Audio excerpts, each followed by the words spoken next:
Dzień dobry. Dziś w uzupełnieniu naszych audycji, w których pokazywaliśmy wpływ rozmaitych czynników na rynek nieruchomości i też mówiliśmy o perspektywach rynku nieruchomości, porozmawiamy sobie o tym, co dzieje się z ofertami na rynku wtórnym głównie, czyli czy one przebywają, czy ubywają, zarówno jeżeli chodzi o sprzedaż mieszkań, jak i o wynajem mieszkań. I naszym rozmówcą jest Bartek Głuchowski z serwisu Adradar. Oni zawodowo zajmują się odsiewaniem ziarna od plew, czyli po prostu sprowadzaniem wielokrotnie wprowadzonych do internetu, do portali ofert do jednej unikalnej sztuki. Na tym polega ich praca, więc to, co będziemy mówili o liczbach tych ofert, odnosi się do liczby ofert po odsianiu duplikatów, czyli mniej więcej do zliczenia tego, co oryginalnie znajduje się na rynku, wprowadzone czy to przez agencję, czy bezpośrednio. Porozmawiamy też o znaczeniu dotacji, rozmaitych programów, które mają nam sprawić przyjemność, zrobić życie tańszym i czy to tak naprawdę jest, szczególnie właśnie w odniesieniu do rynku mieszkań. Jeżeli interesuje Was rynek nieruchomości, subskrybujcie ten kanał. Na stronie Symen24 znajdziecie nasze audycje z dodatkowymi wykresami, czy też w ogóle z wykresami w formie statycznej, nie tak bardzo migającej, jak tutaj na ekranie filmu będzie Wam łatwiej oglądać. Zapraszamy również do wspierania tego kanału, no bo wspierając nasz kanał, subskrybując, pisząc komentarze, przyczyniacie się po prostu do rozwoju tego kanału po to, żebyśmy mogli pracować lepiej, a w zamian otrzymujecie trochę więcej treści. Bartku, powiedzmy sobie od razu może o liczbie ofert takiej ogólnej i tą liczbę ofert za chwilę na oddzielnym wykresie, Bartek będzie coś mówił, zderzymy z ilością aktów notarialnych sprzedaży mieszkań. No właśnie, jak to wygląda ogólnie rzecz biorąc z tą liczbą ofert? Przede wszystkim witam wszystkich naszych słuchaczy i dziękuję Tomku po raz kolejny za zaproszenie do audycji. Ja dziękuję za Tak, przyjęcie zaproszenia. tak, wspomniałeś o tym odsiewaniu duplikatów, czyli tak naprawdę to, co my jesteśmy w stanie pokazać na wykresie, czy też dostarczyć powiadomienie, tak? Jeżeli ktoś szuka mieszkania, to my go powiadamiamy, że jakieś tam mieszkanie właśnie się pojawiło w internecie, czyli nawet nie oferta, tylko mieszkanie, tak? To wtedy łatwiej sobie wyobrazić, że my nie informujemy tak naprawdę o ogłoszeniach, tylko o konkretnych mieszkaniach. I ja tutaj się bardzo cieszę, bo w poprzedniej audycji mówiłem o tym, że ta liczba mieszkań dostępnych do kupienia na rynku wtórnym będzie teraz od początku roku rosła. I jak się bardzo cieszę, że mi się udało przepowiedzieć przyszłość. Widać na wykresie, że pod sam koniec ubiegłego 2023 roku mieliśmy 130, no niecałe 120, troszeczkę powyżej 120 tysięcy mieszkań dostępnych. Bardzo wymieciony rynek. Dojechaliśmy do 145 tysięcy w tej chwili, to są dane na koniec maja, więc bardzo, bardzo tych ofert nam przybyło. No i tego, szczerze mówiąc, się spodziewałem, a jak ktoś nie wierzy, to w poprzedniej audycji można odtworzyć, że właśnie tak powiedziałem, że tak prawdopodobnie się według mnie wydarzy. Ty mówiłeś, a ja tymczasem nieudolnie, bo niestety musiałem to zrobić myszką, co niewygodnie się pisze ręczne liczby. Napisałem Wam liczbę aktów notarialnych w zaokrągleniu w tysiącach dokumentujących sprzedaż mieszkań spółdzielczych oraz lokali mieszkalnych w Polsce. I mamy to tak, że w 2023 roku to było 220 tysięcy, rok wcześniej było 200 tysięcy, w 2021 rekordowym 250 tysięcy, w 2020 210, w 2019 znowu 220 i tak, a w latach wcześniejszych to były tych aktów odpowiednio mniej.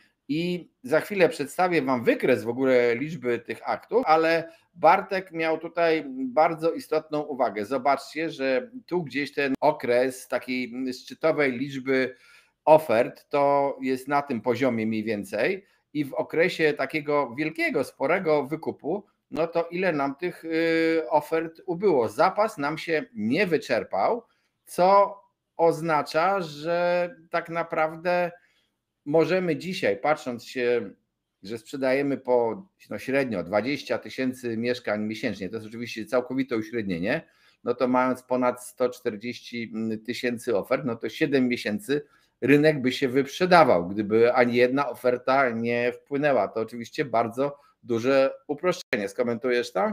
Tak jest, to prawda, ale na pewno trzeba zwrócić uwagę na taką rzecz, że pokazujemy na wykresie mieszkania, a te mieszkania nie są sobie równe. Myślę, że część z tych mieszkań trafia do internetu i po tygodniu już ich tam nie ma. To są super atrakcyjne oferty z jakiegoś takiego popularnego segmentu. No A tak. jakieś tam, nie wiem, w mniej popularnych lokalizacjach, czy nawet po prostu większe mieszkania, które są sporo droższe, to ja podejrzewam, że one latami zalegają i budują tą ofertę. Więc moje pytanie byłoby takie, no jeżeli udało nam się wykupić cały ten rynek do takiego poziomu, że zostało nam 120 000 mieszkań do kupienia, no to ile z tych mieszkań to są takie, jak ja to mówię, pułkowniki, tak? Czyli takie, które zalegają na półkach, których nikt od lat nie chce kupić, być może nigdy ich nikt nie kupi w ogóle.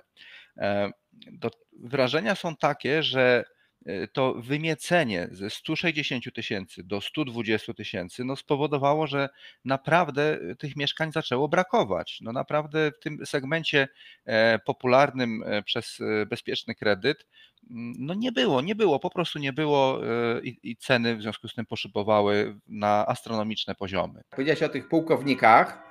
To jest jedna strona medalu, bo oczywiście są pułkownicy, ale są też tacy, to fliperzy, którzy dokładają tego obrotu. Patrząc się na te liczby aktów notarialnych, spójrzmy się chociażby, ta linia, którą zaznaczyłem, to jest linia normalnych lokali, bez lokali spółdzielczych. Ta linia, o tutaj to będą lokale spółdzielcze, niższa, ale przed 2014 rokiem to w zasadzie mieliśmy ten łączny poziom transakcji na poziomie 180-170 tysięcy, tak, to było przez wiele, wiele lat.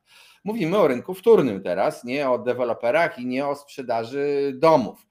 I potem nagle nastąpiło odbicie. Widzimy ten szał 2021 roku, to tutaj rekordowe obroty, wyraźny skok o wiele, wiele tysięcy transakcji. Pytanie, na ile do tego wzrostu przyczynili się fliperzy? Jeśli chodzi o fliperów, ja nie uważam, że to jest jakiś super istotny czynnik na rynku. Natomiast to tak jak chyba kiedyś Kennedy powiedział, tak, że wszyscy jesteśmy fliperami w jakimś sensie.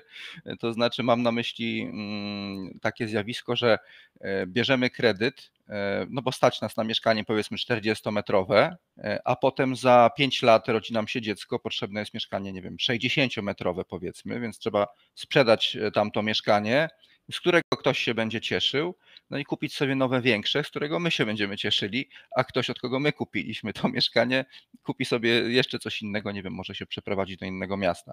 Więc tych transakcji nam po prostu się zrobiło bardzo dużo, ale ciężko jest tutaj powiedzieć, ilu mieszkań tak naprawdę te transakcje dotyczyły.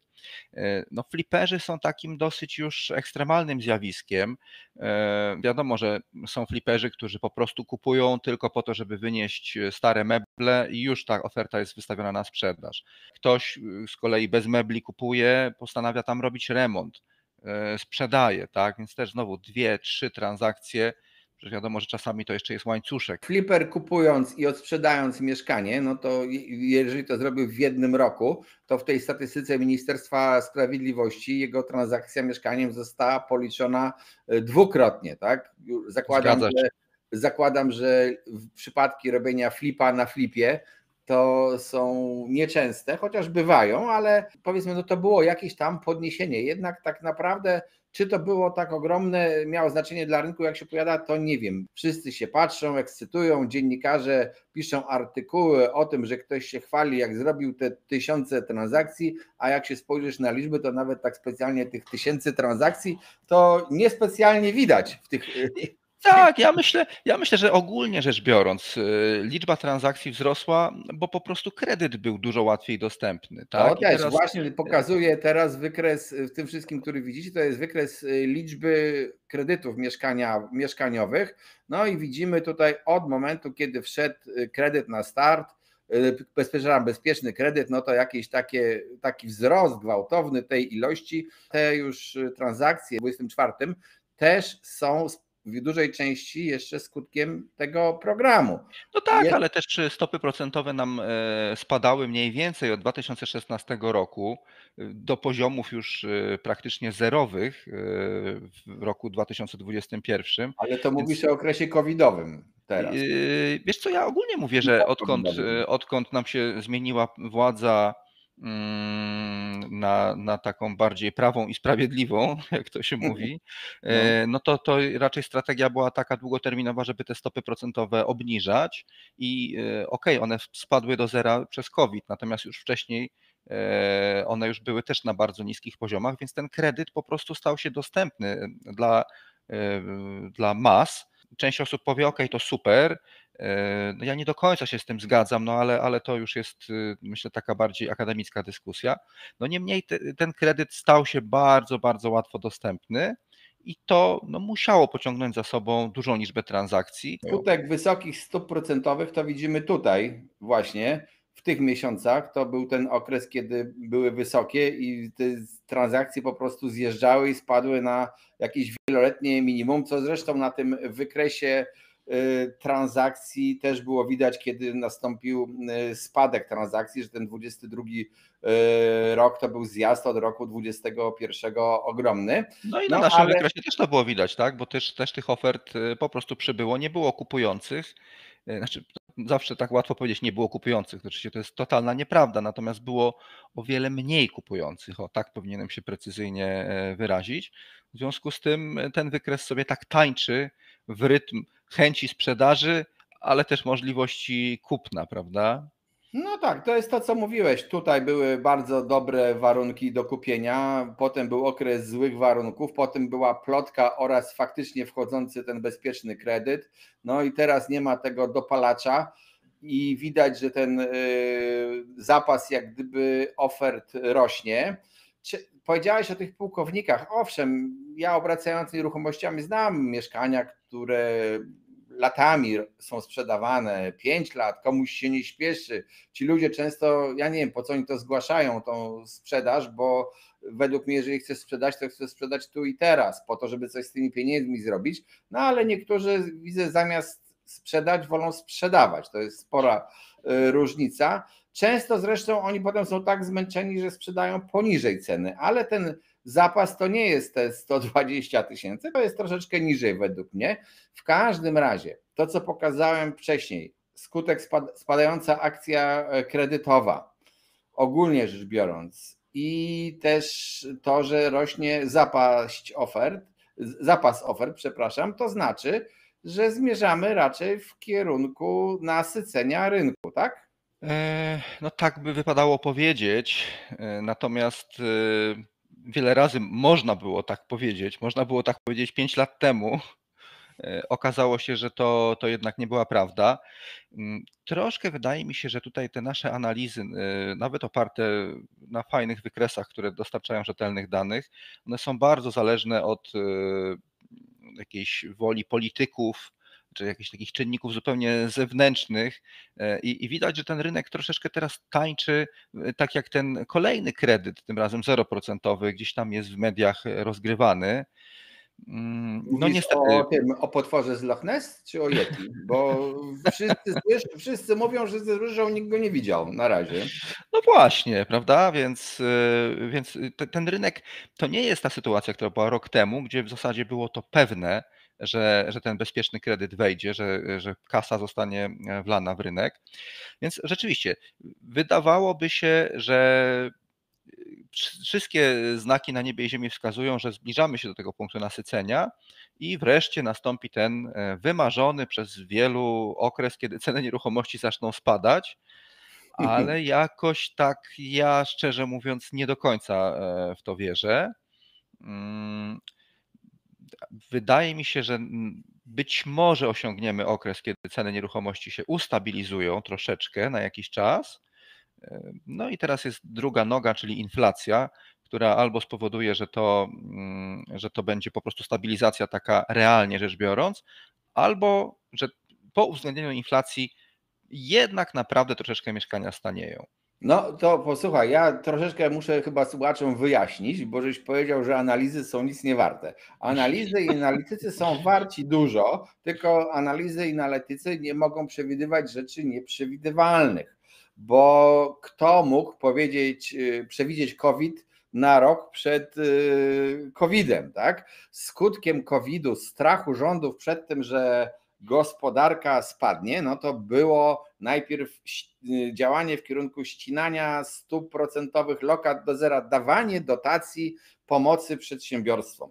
Ale to jest tak jak z kamieniem, który wrzucasz do stawu. Jak wrzucisz do stawu, to kamień zniknął, a fala jeszcze trwa. Falą po tym COVID-zie i tych zerowych stopach, też na lokatach, gdzie ludzie mówili, Boże, mam zero na lokacie, COVID nas zniszczy, no to jak mam trochę pieniędzy, to kupuję mieszkanie za gotówkę, był wzrost cen mieszkań.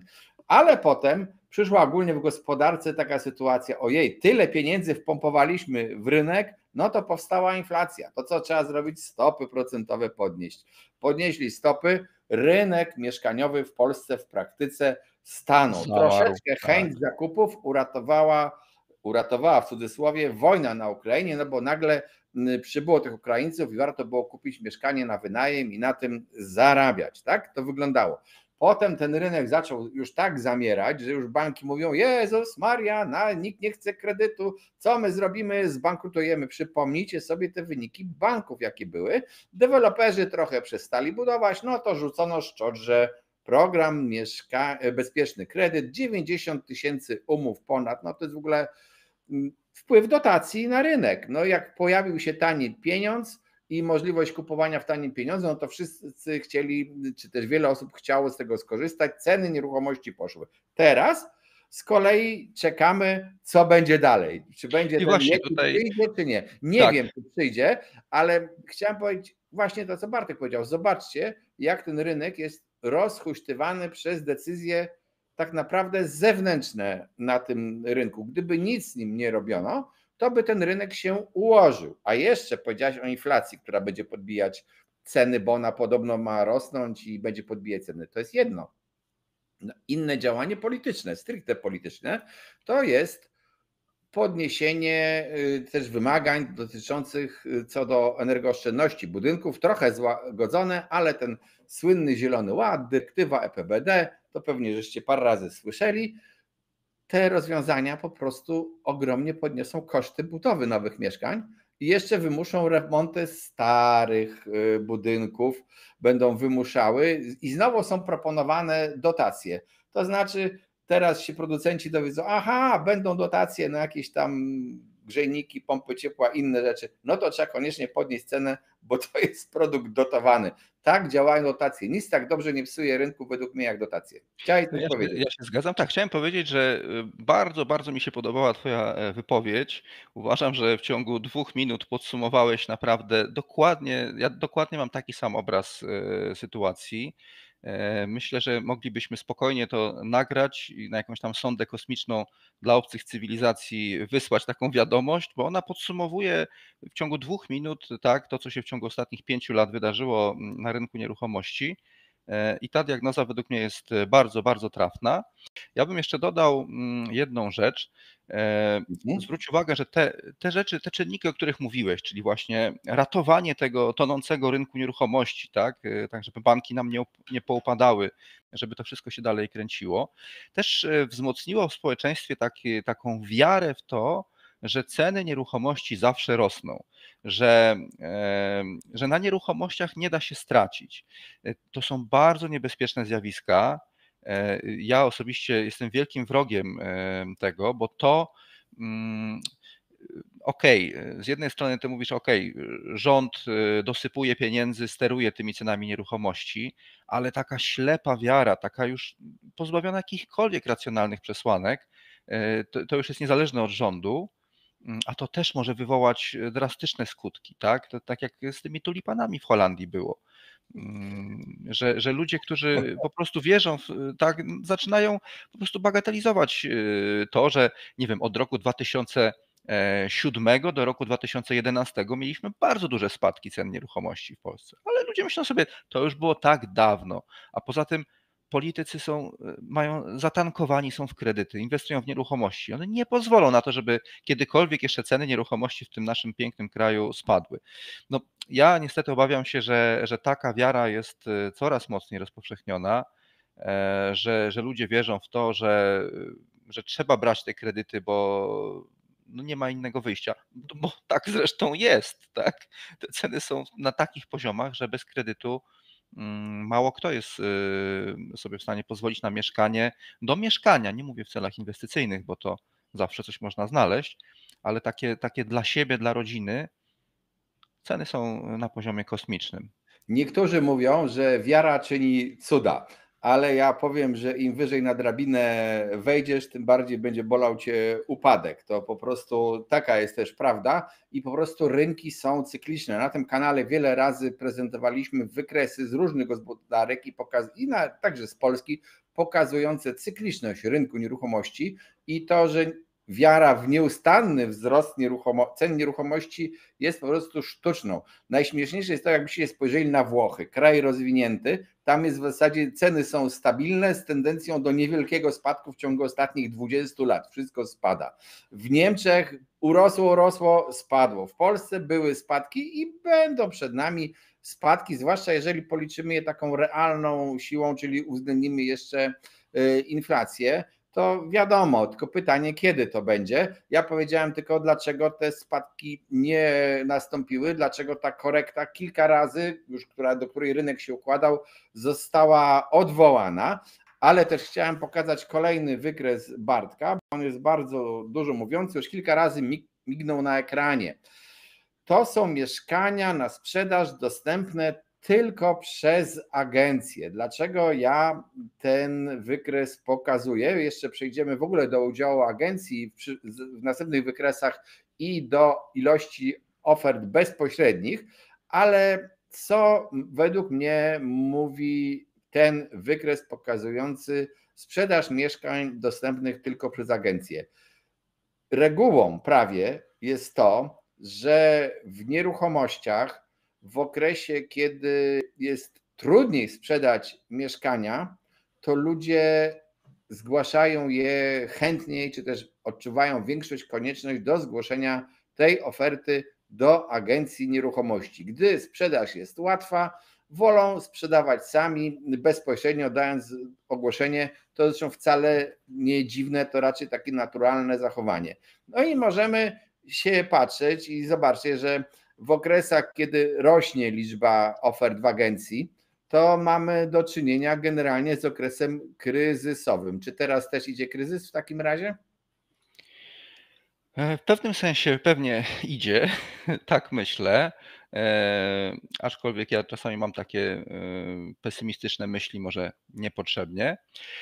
Natomiast o jednej rzeczy rzeczywiście chciałem powiedzieć. Tutaj widać, że jakbyśmy tak sobie uśrednili troszeczkę te dane, to tych ofert w biurach ogólnie rzecz biorąc ich jest coraz mniej. Myślę, że to jest taka fajna rzecz. Druga rzecz, zobaczcie, że proporcja tych ofert agencyjnych, przewaga ich nad ofertami bezpośrednimi jest no, drastyczna tak naprawdę, tak? No bo Ale mamy, ty mówisz o liczbach teraz też, tak? tak, no jeżeli Bo mamy w tej chwili 100 130 tysięcy tysięcy, mieszkań, no tak. 100 tysięcy mieszkań jest dostępnych tylko i wyłącznie w agencjach. I tak jak ja rozmawiam z różnymi ludźmi, część osób wchodzi na jakieś tam portale ogłoszeniowe i po prostu oni szukają tylko i wyłącznie bezpośrednich ofert.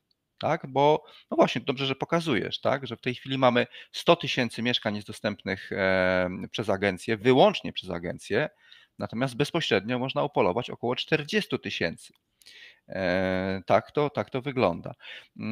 I to, w czym my pomagamy jako Adradar, to też jest, myślę, fajna rzecz, jeśli ktoś szuka w tej chwili mieszkania, to my robimy porządek z tymi ofertami agencyjnymi, czyli tak naprawdę dostaniecie powiadomienie o takiej agencyjnej ofercie tylko raz, co powoduje, że nie trzeba jakby tak z góry zakładać, że ja nie będę szukał agencyjnych, bo tam każda oferta jest 20-30 razy, ja nie mam na to siły. Więc tu też zachęcam, żeby przeprosić się z biurami nieruchomości. Jeśli ktoś ma mętlik w głowie spowodowany tym, że te agencje bardzo, bardzo powielają oferty, no to zapraszam do nas. Tak samo łatwo się szuka ofert bezpośrednich jak agencyjnych, więc to na pewno ułatwia życie. No ale wracając do tematu, dla mnie osobiście, jak przygotowywałem ten wykres dla Tomka, to troszeczkę zaskakujące było to, że nagle w maju osoby prywatne wystawiły mniej mieszkań. Tak? Czyli mamy tutaj odwrócenie tej tendencji, którą przepowiedzieliśmy, że tych mieszkań będzie przybywało. Nagle ich troszeczkę ubyło i tutaj być może mamy do czynienia z pięknym majem, gdzie praktycznie opady deszczu były bardzo rzadkie, a wtedy ludzie zamiast przed komputerami to wolą sobie wyjść na świeże powietrze. Były dwa długie weekendy tak naprawdę, majówka Właśnie chciałem to i powiedzieć, że Boże to są Ciało. 2 długie weekendy i zobacz, że inne takie dołki i załamania to masz tradycyjnie w grudniach, można powiedzieć, które są Tak, tak. miesiącami po prostu no, pustymi. Święta, 10 dni grudnia to jest święto i początek stycznia też, ale odkładamy już dobrze, to nie będę zgłaszał w tym roku, zgłoszę w przyszłym. To jest ten efekt, ten majowy, może być ten efekt. Drugie to, Tak wiesz, myślę. wakacje bliżej. Poza tym może wreszcie wejdzie mieszkanie na start i sprzedamy drożej. Też jest takie myślenie na rynku, a z tym mieszkaniem na start, które było zapowiadane, że ono wejdzie od drugiego kwartału, potem, że wejdzie od połowy roku, czyli niektórzy pisali, że od lipca wejdzie, tak jak przed ten bezpieczny kredyt. No teraz to w ogóle według mnie nie ma szans, albo są bardzo niewielkie, żeby zdążyli uchwalić te ustawy, chociaż no patrząc się, Sejm potrafił i Senat obradować szybko za każdego układu władzy, więc może się okazać, że to wejdzie, chociaż Ale nie wiem. chyba nie ma takiej woli. Chyba nie ma takiej woli właśnie. To gdzieś tam jest, no jednak jest to, że no okej, trudno powiedzieć. Ja też nie mam stuprocentowej tutaj pewności, jaka będzie sytuacja. Słuchaj, Niemniej jest to, posiadanie mieszkań jest ponad podziałami politycznymi. no to prawda. Nawet Interesy lewicowcy, są tak, ponad lewicowcy też inwestują w podziałami. Tak nieruchomości. więc, słucham, lewicowcy protestują? No tak. Znaczy nie, ja mówię, że lewicowcy też inwestują w nieruchomości, tak? To jest kwestia, no tak jak mówię, rzeczywiście to łączy, łączy polityków, Nie, ale zobaczymy, tak? Ja nie jestem w tej chwili przekonany. To wydaje mi się, że to bardziej chodzi o to, że nie to, że oni nie mają czasu, żeby to uchwalić, tylko tam jakieś są zgrzyty, jakieś są negocjacje, o których my nie do końca może wiemy. Może to i dobrze. Może jednak taka stabilność w takim sensie, że taka troszeczkę taki konserwatyzm, tak, że okej, no zobaczmy, nie zmieniajmy nic, zobaczymy, co się stanie, tak, jak mówi prezes Glapiński, wait and see, tak, więc marzą ci się czasy ministra Wilczka, który wyrzucił wszystkie zbędne regulacje, powiedział, co niezakazane, to jest dozwolone i starał się, żeby rynek sam się ułożył. To przypominam tym, którzy nie pamiętają tych czasów, bo jeszcze nie żyli, to był jeden chyba z ostatnich ministrów gospodarczych jeszcze w rządzie komunistycznym, ale jego podejście akurat do gospodarki i do wolności gospodarczej dużo no, uratowało trochę w pewnym momencie polską, tą perelowską, załamującą się całkowicie gospodarkę i pozwoliło potem przejść płynnie do tego nowoczesnego systemu gospodarczego, czy tak zwanego nowoczesnego, jak kto woli. Natomiast słuchaj, spójrzmy jeszcze na ten odsetek ofert dostępnych bezpośrednio. Tutaj dla zwolenników analizy na przykład technicznej na giełdzie, to widzą wyraźnie, że to jest w korytarzu i w trendzie wzrostowym, już długotrwającym. Co to według Ciebie oznacza? według mnie oznacza to przede wszystkim tyle, że jest coraz więcej młodych ludzi wchodzących na rynek nieruchomości, którzy nie wyobrażają sobie skorzystania z usługi pośrednika, no skoro jest internet, tak? Więc wydaje mi się, że ten długoterminowy trend, on jest dosyć wyraźny tutaj, tak? Tych ofert bezpośrednich robi się nam coraz więcej, aczkolwiek ja zaznaczam, jeszcze raz może powiem, że to chodzi o mieszkania dostępne bezpośrednio. Te mieszkania są też dostępne w agencjach, bo pamiętajcie, że agencje lubią w ten sposób działać, że one sobie takie oferty bezpośrednio powielają u siebie.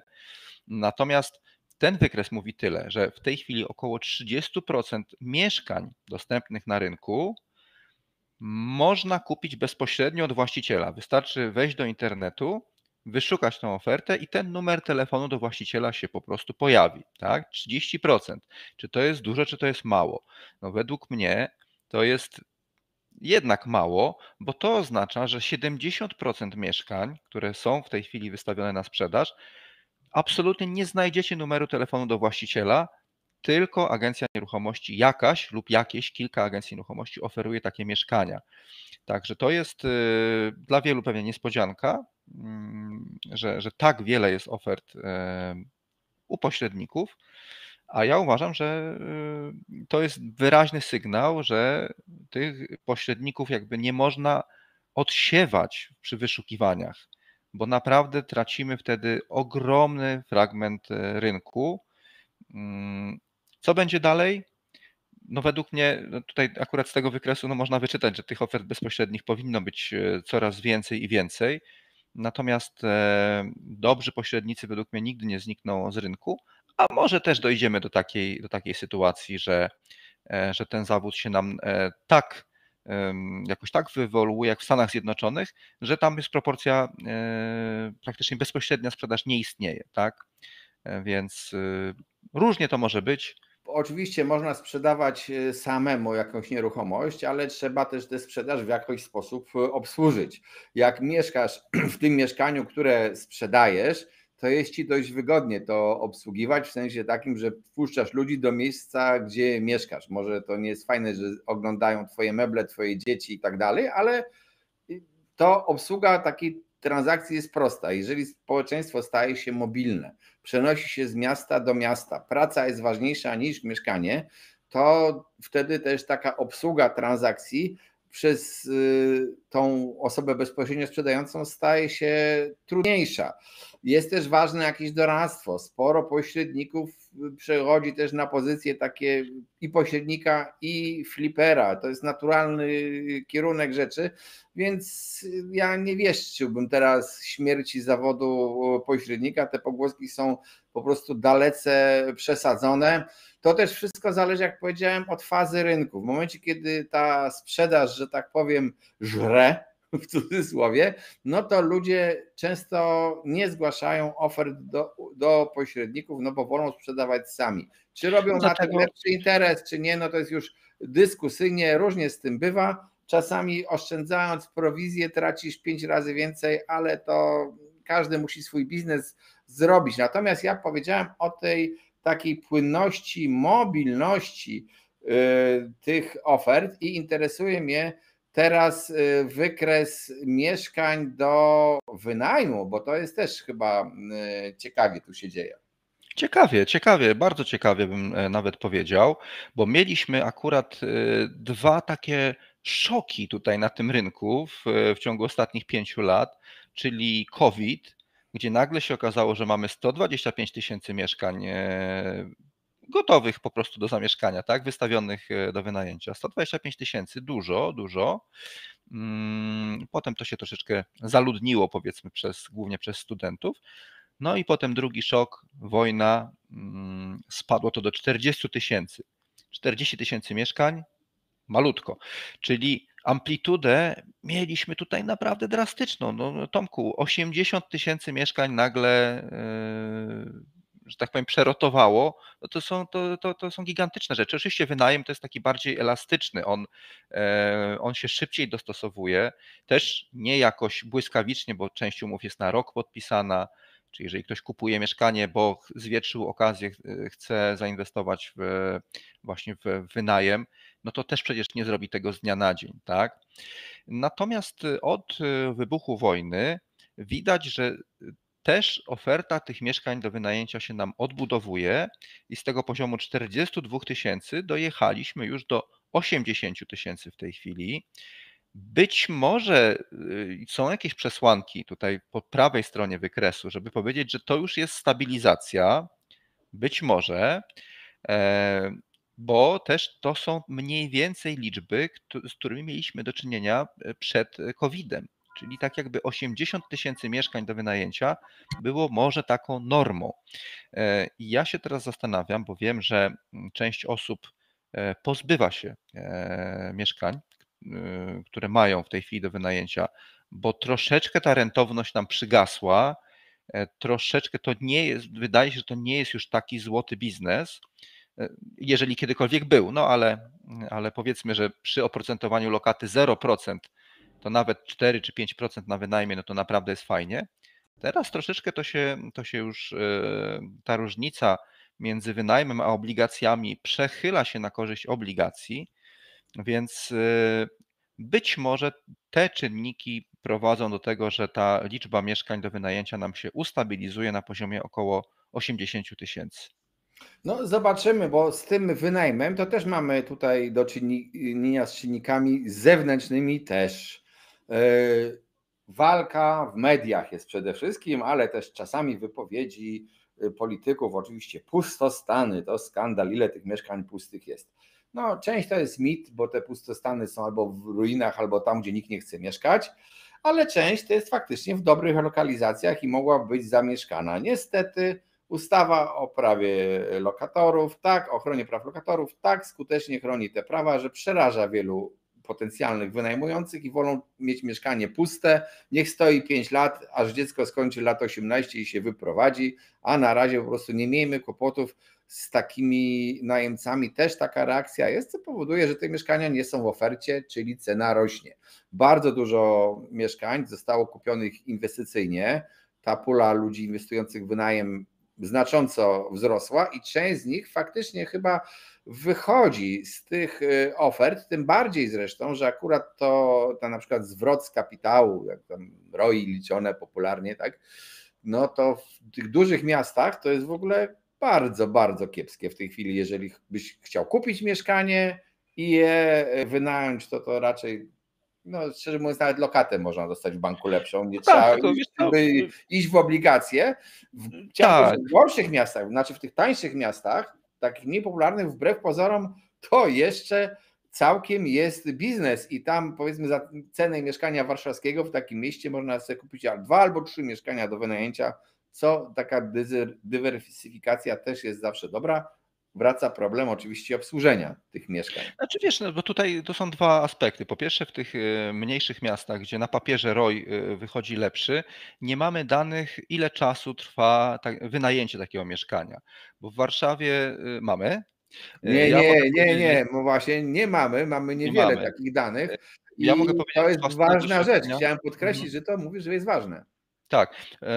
W Warszawie to ja z własnego doświadczenia wiem, że no to mieszkanie to można wynająć tak naprawdę w ciągu jednego dnia. Oczywiście to też to się zmienia, ale regulacja ceną, tak? Jeżeli komuś zależy na tym, żeby to mieszkanie wynająć w ciągu jednego dnia, to je wynajmie, tak?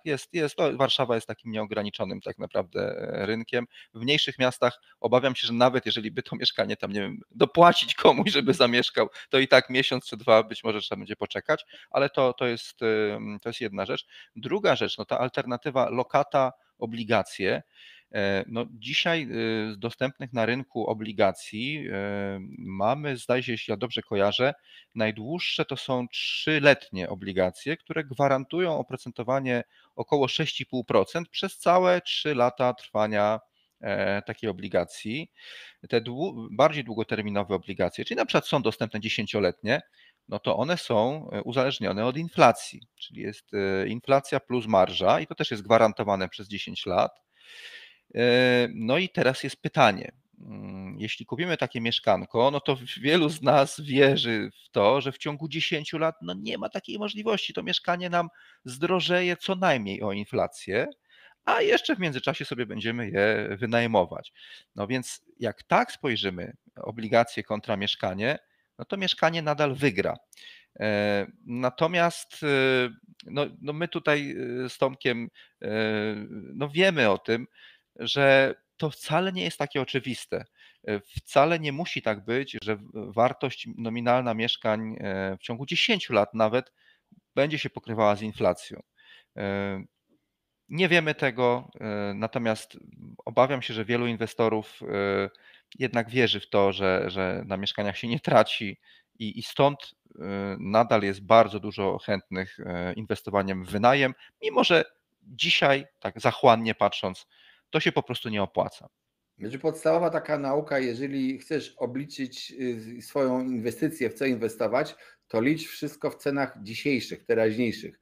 Nie licz niczego dzisiaj w cenach, które będą za jakiś czas, za 10-20 lat, bo nie wiesz tego, jakie te ceny będą. Może się zdarzyć i wielokrotnie tak było, że ktoś kupił mieszkanie, przez 5-10 lat je wynajmował, sprzedał i jeszcze dostał potężną premię na koniec, polegającą na różnicy w cenie zakupu i cenie sprzedaży tego mieszkania. Tak, bywa, ale to nie jest reguła, podkreślmy, i po prostu się trzeba patrzeć na ten tylko bieżący zwrot właśnie z tego czynszu, patrząc jak wyglądają podatki i jak wygląda konkurencja. Konkurencja, którą z jednej strony powiedziałem przed chwilą, że potężnie wzrosła grupa osób, które chcą żyć z wynajmu.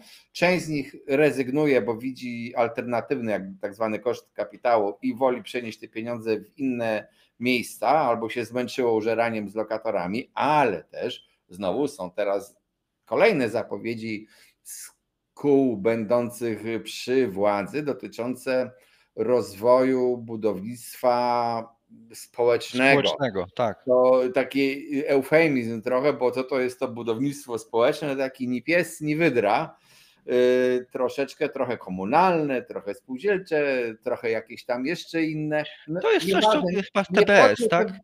Część nie osób wchodźmy, kojarzy. nie wchodźmy w te nazewnictwo czy też określenie, ale to ma być rozwijane. Zasada jest taka, że powinny być budowane tanie mieszkania do wynajmu. Czy to będzie? Nie wiemy. Kiedy Nie wiemy. wejdzie na rynek? No na pewno nie jutro, bo nie buduje się domów z dziś na jutro, to trwa kilka lat, inwestycja, okres projektowania, uzyskiwania pozwoleń, biurokracja, potem budowa. Wbrew pozorom ta budowa to już chyba jest najprostszym, czy takim najbardziej jasnym i klarownym okresem w powstawaniu budynków mieszkalnych. Tak to wygląda, czyli perspektywa tego najmu też zależy od odpowiedzi na pytanie, a gdzie to mieszkanie kupić? Czy w miejscowości, z której ludzie się wynoszą, czy też w tych miastach, gdzie jest praca i które podejrzewamy długofalowo, że będą rosły, a prognoza nasza demograficzna, dodam, jest mizerniutka dla w zasadzie całej Polski prawie.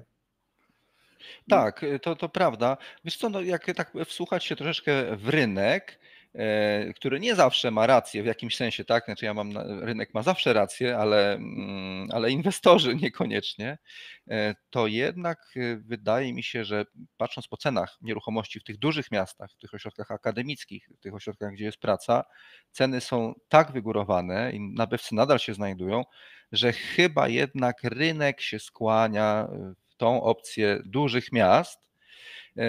Mnie jest trudno tutaj też się wypowiedzieć na ten temat jakoś jednoznacznie, bo pamiętasz, jak przyszedł COVID, myśmy wróżyli, że świat się zmieni nie do poznania. Będzie praca zdalna, będzie teraz już nie będzie się liczyło mieszkanie w centrum miasta, tylko ludzie się będą wynosili na obrzeża, bo to już nie będzie dojazdów. I troszkę tak się stało.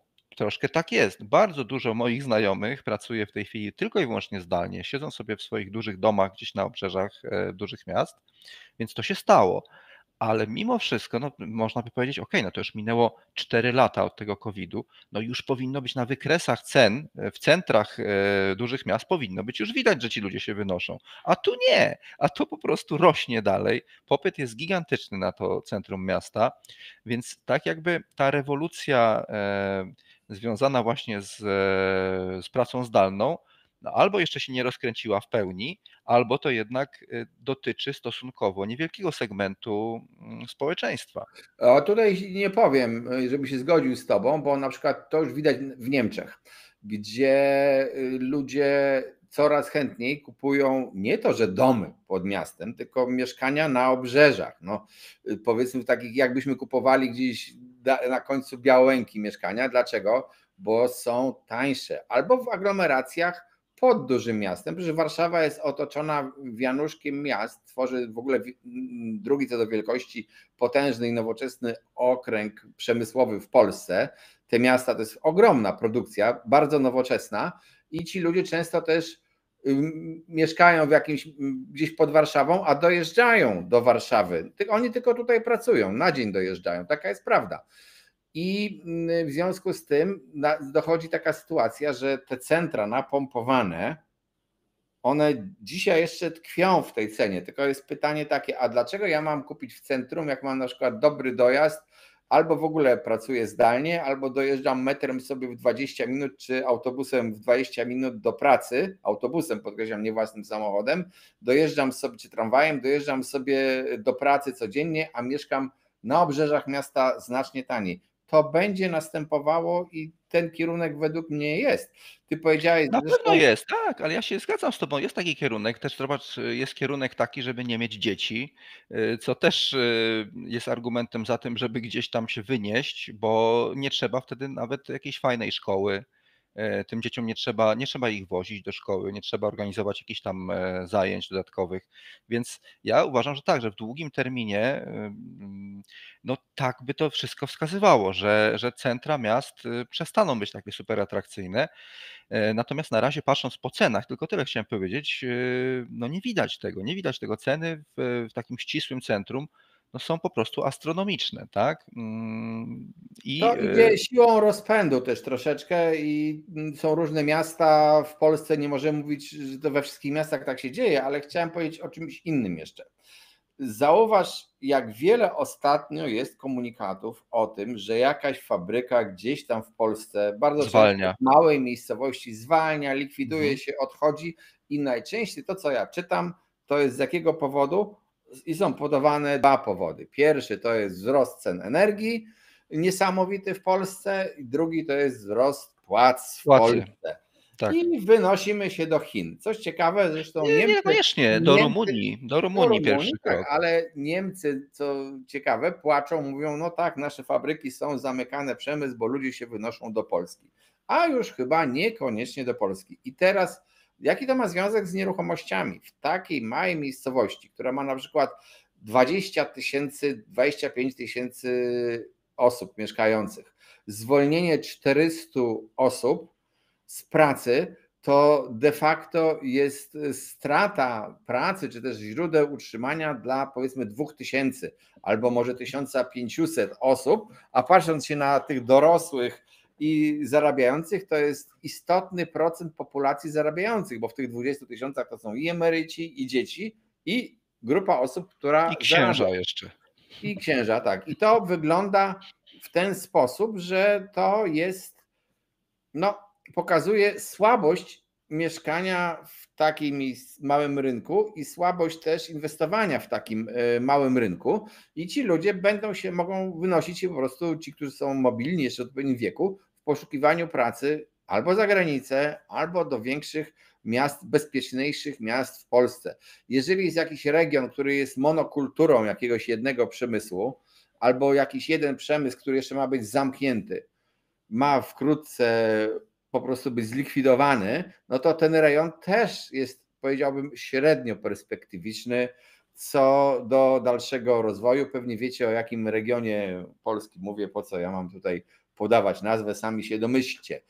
Tam, gdzie jest duże rozproszenie, różne zakłady, różne instytucje, gdzie jest i polityka, i administracja, i nauka, i w ogóle wiele, i przemysł z różnych gałęzi, szczególnie nowoczesnych, no to on ma szansę się utrzymać. Ale jeżeli nadal będziemy mieli do czynienia z takim szaleństwem, sztucznym kształtowaniem cen energii, no to przecież to może doprowadzić do większego wyprowadzania się z Tak, no Polski. bo to jest to zwiększanie, znaczy to zmniejszanie sztuczne cen energii dla takiego statystycznego konsumenta, ktoś za to płaci. No a płaci za to ten przedsiębiorca, który przecież ma pieniądze, prawda? Więc co to dla niego za problem?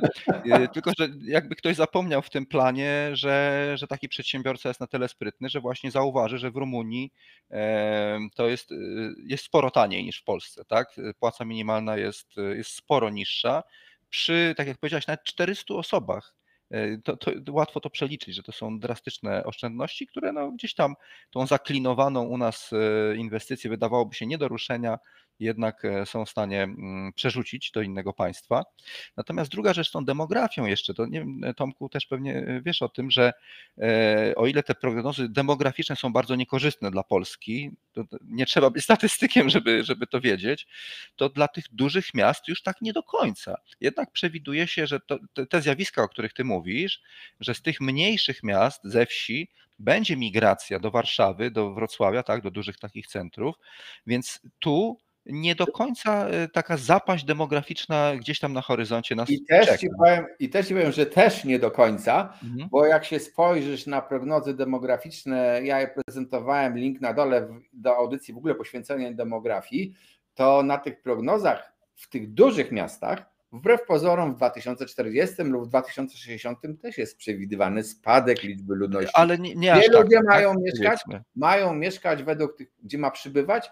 W wianuszkach, w powiatach dookoła tych miast. Takie jest założenie. Oczywiście to też może się zmienić, bo dowolna zmiana sytuacji życiowej, pracowniczej, zatrudnienia i tak dalej, może jakichś nowych wynalazków, może to absolutnie zmienić. Na razie taki jest pokazany trend.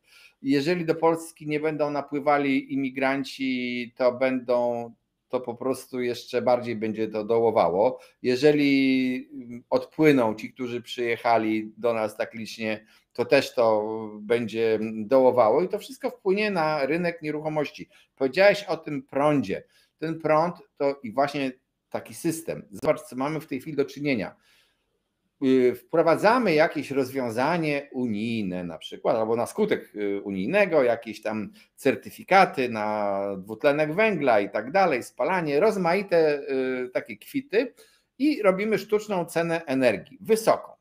Po czym mówimy, ojej, to gospodarstwa domowe, stare babcie nam umrą, bo mają małą emeryturę. No to trzeba tym gospodarstwom domowym pomóc. Od kogo, tak jak powiedziałeś, wziąć pieniądze? Niech biznes płaci 5 razy tyle. I raz to jest to, że biznes się obraża i się wynosi po prostu. Po drugie, przepraszam bardzo, ale państwo nie ma własnych dotacji i własnych pieniędzy i te dotacje są tak naprawdę, trzeba nam zabrać w podatkach, żeby nam oddać te pieniądze, pomniejszone o koszty dystrybucji tych dotacji. A poza tym zawsze powstaje pytanie, dobrze, dajesz na coś dotację, ale jak się potem z tego wycofać? Jak się wycofać z tego, że rozpuściłeś ludzi, którzy nauczyli się, że jak jest coś za drogo, to dostają dotacje. Jeżeli ktoś się mnie ostatnio zapytał ze znajomych, to jest mój zawód, przecież powiedz mi, co tutaj, jakie ogrzewanie mam zrobić i doradź mi co. Ja powiedziałem, że znajomym nie projektuję, bo to się kończy znajomość, nie pracuję dla znajomych. Po drugie, to sytuacja jest taka, że nie wiem, poważnie nie wiem dlaczego, bo dzisiaj te ceny są w jakiś sposób sztucznie ustawione, ceny energii, różnych tych urządzeń, różnych związanych z energią. Jeżeli zmieni się na przykład komuś sposób i pomysł myślenia, którą energię forować, jakie tam dopłaty do CO znieść z tytułu śladu węglowego czy tak dalej, to te ceny natychmiast się zmienią. Normalny rachunek to jest taki, że ktoś siada, patrzy się, jakie są ceny w sklepie, liczy sobie i przewiduje, że te ceny będą się zmieniały racjonalnie, ale w momencie, kiedy wchodzą dotacje jakiekolwiek, albo jakieś karne opłaty, różne rzeczy, to w tym momencie ten rachunek traci sens, bo wynik zależy od tego, co się komu przyśni za miesiąc, za 2, za rok. Tak, dlatego ja też jestem bardzo dużym przeciwnikiem regulowania, zwłaszcza ceny tak kluczowego, powiedzmy, produktu, tak, jak prąd elektryczny, czyli energia tak naprawdę, to co jest no, niezbędne dla nas. Bardzo to moim zdaniem zaburza możliwość kalkulacji takiej ekonomicznej. No, prosty przykład podam, tak? Powiedzmy, że w tej chwili budowa własnej elektrowni wiatrowej nie ma sensu, po prostu. To jest bez sensu, koszty są gigantyczne. i patrzymy prąd, no powiedzmy tam, nie wiem, 70 groszy, no złotówkę za kilowatogodzinę, to gdzie? To ja 100 lat będzie mi się taki wiatrak zwracał, prawda? A wiatrak, no to jest fajne urządzenie, bo ono nie do końca zależy od tego, czy mamy słoneczko, czy są chmury, tylko ten wiatr, no przeważnie on jest, tak? Więc gdyby się okazało, gdyby cena rynkowa prądu, ktoś by powiedział, słuchajcie, no w tej chwili to jest tak naprawdę 10 zł za kilowatogodzinę, a resztę sponsorują bogaci przedsiębiorcy, to może się okazać, że taka inwestycja, czy w wiatrak, czy nie wiem, w cokolwiek, tak, nagle nabiera sensu ekonomicznego. Więc dlatego ja wierzę w spryt ludzi, wiem, że oni by, gdyby dać im prawidłowe ceny, to oni znajdą rozwiązanie pewnych problemów. Troszeczkę mniej wierzę w spryt polityków, to znaczy też wierzę, ale to oni sobie zrobią dobrze, a nie nam. Więc no nie, jestem przeciwnikiem interwencjonizmu. No i co zrobić? Znaczy ja powiedziałbym, pozostawiłbym spryt polityków i ich umysły na boku, bo to nie ma znaczenia. Po prostu nie da się w złożonym systemie interweniować. Pamiętasz, był taki kiedyś sekretarz Mao, który w ramach walki ze szkodnikami, czy też z wróblami wyjadącymi z ziarno, postanowił wybić wróble, bo chciał dać więcej jedzenia swojemu chińskiemu narodowi i skończyło się tak, że mało z głodu nie umarli, bo wybicie wróbli spowodowało jeszcze większą katastrofę. I takich katastrof przez działalność człowieka nieprzemyślaną, sprowadzenie królika do polowania w Australii na przykład, to po prostu było wiele. Świat jest tak złożony i on w sposób naturalny dąży do równowagi. Ale jeżeli nagle zaczynasz coś regulować, to po prostu to się rozregulowuje. Zgadzam się, nie ma możliwości. Słuchaj, pompy ciepła to jest jakiś absurd. One w praktyce, tak, postawiono na te pompy powietrzne. Wielu naszych widzów zainstalowało sobie w domach jednorodzinnych pompę powietrzną. Przyjdzie jedna sroga zima i się okaże, że ta pompa powietrzna w ogóle nie ogrzewa, tylko i jednocześnie znikną dotacje nagle do prądu i po prostu tak zapłacisz za to ogrzewanie, że ci odejdzie ochota posiadania pompy powietrznej. Dobre są, fajne są pompy powietrzne, gdzie jest te dolne źródło, pompy ciepła, przepraszam, gdzie jest dolne źródło zakopane na przykład w ziemi. I najlepiej Ale jest to już jest w pionie. droższe. To już jest droższe. To jest droższe. Poza tym, jak to zakupujesz w poziomie, żeby było taniej, no to musisz mieć większą działkę. To też kosztowało. Te wszelkie koszty są. Jeżeli jakieś obliczenie jest zafałszowane, tak jak na przykład gdzieś tam rośnie nagle sprzedaż aut elektrycznych, dlatego że są dotacje na te auta. Dotacje znikają i sprzedaż elektryków spada. Nie żebym ja był wrogiem elektryków, Wiesz tylko... co, ale nie żebyś był złym prorokiem, bo teraz jeżeli zobacz, wróćmy do nieruchomości, jednak o tym rozmawiamy. Jeżeli te dotacje, czyli ten bezpieczny kredyt został wycofany, no nie daj Boże, teraz nastąpi ta sytuacja, że to rzeczywiście okaże się, że te mieszkania się tak dobrze sprzedawały, bo była ta dotacja, tak? Nazwijmy to po imieniu. Więc To ja się okazało, to wiadomo No przecież. właśnie, no właśnie. Dzisiaj mamy do czynienia z taką sytuacją, że mamy lekki okres zawieszenia i wiele osób nie wie, co zrobić. Jest widać wyraźnie mniej ludzi, zarówno pytających o kredyty, jak i pytających o możliwość kupienia jakiejś nieruchomości. Nie ma ich tylu, co było jakiś czas temu. To widać gołym okiem, nie trzeba tutaj specjalnych studiów na to prowadzić. I mamy też reakcje sprzedających, którzy pamiętają, że te ceny były wysokie i niektórzy jeszcze czytają, że ma wyjść mieszkanie na start, więc nie opuszczają cen, tylko nawet są gotowi, że sprzedają drożej, ale czekają na ten program. A jak on nie wejdzie, to rynek się będzie czyścił w sposób po prostu taki w miarę naturalny. To trwa ten proces latami. To jest troszeczkę tak, jakbyśmy sterowali takim wielkim, bezwładnym, prawda, statkiem kosmicznym, który gdzieś tam został rozpędzony i teraz weź to wyhamuj, tak? Więc wydaje mi się, że tutaj efekty, być może to, o czym my teraz rozmawiamy, nie wiem, za rok, za dwa, coś tam się zacznie klarować. Ale ja chciałem powiedzieć jedną rzecz, tutaj widzą, zwrócić uwagę. Pamiętajcie teraz to, co powiem. To, że na przykład nie będzie kredytu mieszkania na start, wcale nie znaczy, że ceny mieszkań nagle zaczną spadać, bo jak powiedziałem, mamy czynnik zewnętrzny, EPBD, tą dyrektywę, która nakazuje teraz budować drożej. Drożej. Może będziemy budowali mniej, ale drożej dla grubszej, dla tej takiej bogatszej warstwy społeczeństwa. Tak też może być. Niestety mamy do czynienia z takim bardzo dużym rozwarstwieniem, coraz większym rozwarstwieniem między bogatymi a biednymi, z popularnym ruchem wymierania, czy też zanikania, czy też w ogóle biednienia klasy średniej i o tym trzeba pamiętać. Zobaczcie też, że mówimy o tym, mieszkania tam podrożały, jest fajnie, ale mieszkania się jednocześnie zmniejszyły. Czy zauważyliście, że mieszkanie trzypokojowe w tej chwili oddawane przez dewelopera to bardzo często jest 52, 56, 50 parę metrów. W 90 latach jeszcze tego takiego okresu między komunizmem a dojrzalszym, bardziej z ludzką twarzą kapitalizmem, to budowano mieszkanie trzypokojowe prawie 80 metrów. Ktoś powie zaraz, a to był gorszy standard budynku. Nieważne, ale ty musisz pamiętać, że były w lepszej lokalizacji często te mieszkania. Niektóre już zaczynały mieć całkiem przyzwoity standard, ale były znacząco większe. Mieszkania, ceny wzrosły, a powierzchnie spadły. I możemy mieć tak jak w Japonii, że będziemy mieszkanie liczyli ilością tych mat, które możesz tam położyć do spania. I stąd też jest pułapka nawet analizy nie cen ofertowych, tylko transakcyjnych, prawda? Bo ta cena transakcyjna metra kwadratowego będzie nam rosła, no, prawda? Ale zawsze te mniejsze mieszkania, one zawsze będą droższe, no bo jest jakby taki jednostkowy koszt po prostu budowy, tak? Mieszkanie jako takie, tak jak trzaśnięcie drzwiami w taksówce, to po prostu kosztuje, więc mniejsze mieszkania zawsze będą z metra droższe.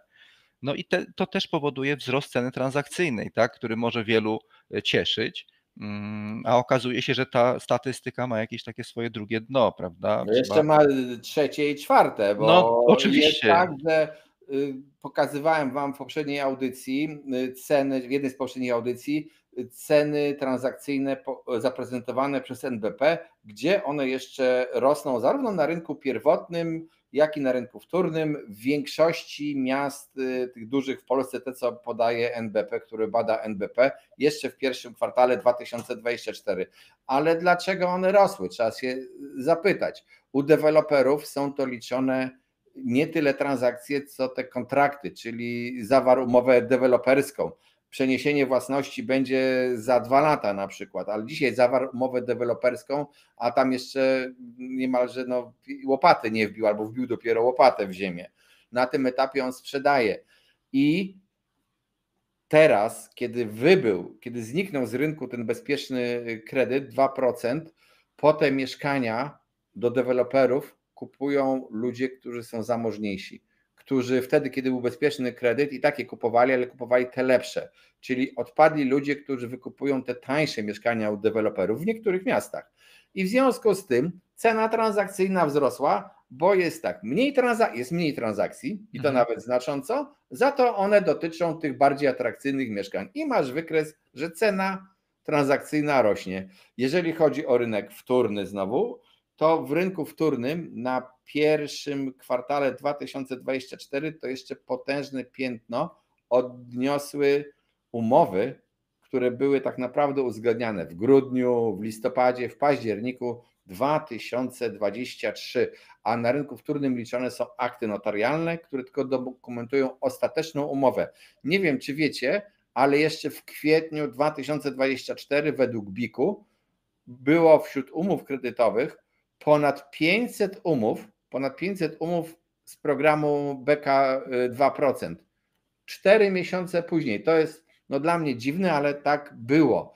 I o tym trzeba po prostu pamiętać. Te dane, te informacje o rynku tak naprawdę macie troszeczkę przesunięte albo trochę zafałszowane. Jeżeli kupują bogaci, to nic dziwnego, że cena z metra rośnie, nie znaczy, że kupują wszyscy. Niektórych po prostu na to nie stać. Tak to zaczyna być. Tomku, także jeszcze raz bardzo dziękuję za zaproszenie do tej ciekawej audycji. Fajnie z Tobą jest porozmawiać, fajnie jest się z Tobą zgodzić. Przynajmniej w 90% myślę, że mamy podobne poglądy. Także polecam się na przyszłość. Zachęcam też do zaglądania do nas na AdRadar, jeśli ktoś szuka mieszkania. Fajnie, myślę, że można sobie, zwłaszcza ten rynek agencyjny, przejrzeć. No i miejmy nadzieję, że tym razem znowu nasze prognozy się sprawdzą, tak? I w następnej audycji się spotkamy w dobrych humorach jako trafni analitycy. Bartku, zobaczymy, jak to będzie z prognozami. Ja Ci bardzo dziękuję za udział. Dobrze, że się nie zawsze zgadzamy, bo inaczej byłoby nudno, gdyby się wszyscy ze wszystkim zgadzali. Zresztą ogląd sytuacji na rynku może być różny. Jesteśmy bardzo ciekawi Waszych opinii o rynku, pytań, w ogóle komentarzy co do sytuacji w prawie, na rynku, w trendach rynkowych. Piszcie to w komentarzach, subskrybujcie nasz kanał. Zapraszam również do wspierania kanału, do zaglądania na stronę symen24.pl, gdzie te audycje znajdziecie wzbogacone o takie statyczne wykresy, o trochę więcej danych i trochę więcej wykresów niż te, które pokazaliśmy w tym filmie. No a znajdziecie też także tam kursy obrotu nieruchomościami, także dla pośredników, bo powiedzieliśmy o tym, że ten zawód to na pewno jeszcze nie wymarł i w ogóle opowiadanie o tym, że on może mieć się gorzej, jest daleko przesadzone. Dziękuję Wam wszystkim, cześć, trzymajcie się.